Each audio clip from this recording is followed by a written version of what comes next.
This is Skopós, the new defending operator in Rainbow Six Siege, and this is Skopós' V10 Pantheon shell, and this is Skopós' other V10 Pantheon shell. That's right, Operation Twin Shells is bringing just that. A defender with two remotely controlled robotic operators called shells. Skopós can only actively control one shell at a time, and if the active shell is ever eliminated from a match, Skopós will have her connection severed and will effectively be killed that round. Just because she has two bodies doesn't mean she's got two lives.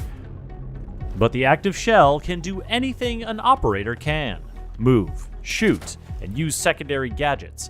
And while one shell is active, the other assumes a crouched position and deploys a bulletproof barrier that acts almost exactly like a deployable shield. This means that while the barrier is bulletproof, it's not explosion-proof. So, a well-placed ash charge, Flores drone, or frag grenade can destroy it and clear the way for attackers to eliminate the shell itself.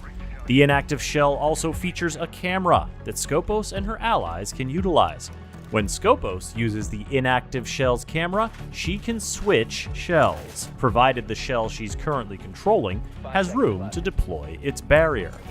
This allows Skopós to effectively teleport between two locations, making her one of the most mobile operators Siege has ever seen.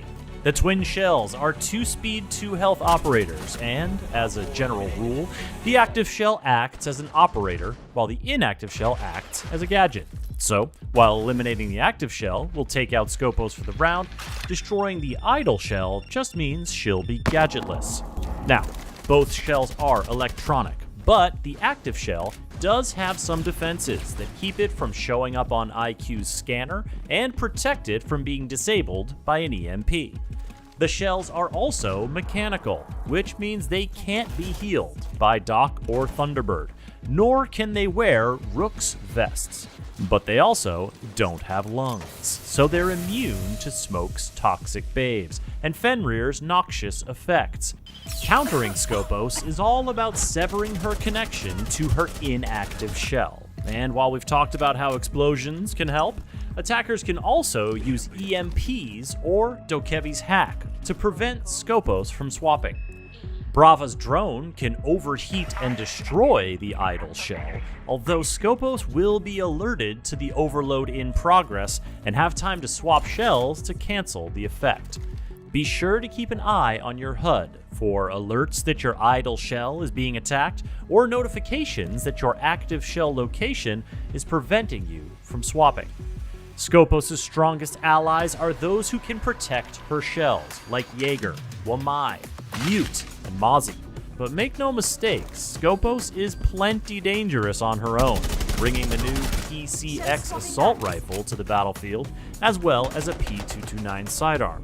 Her secondary gadgets are shared between her two shells, with the option to bring along either impact grenades to open up roaming routes, or proximity alarms, which can give you advanced warning that your idle shell is in danger. Operation Twin Shells is also bringing a few other operator updates. Solis is seeing the largest rework with changes to her Spec IO sensor. To start, only the center of the screen will detect gadgets, and the gadget type will be hidden. But she has a new activated ability called Overclock that will refill the sensor's energy gauge and identify detected gadgets across the whole sensor screen.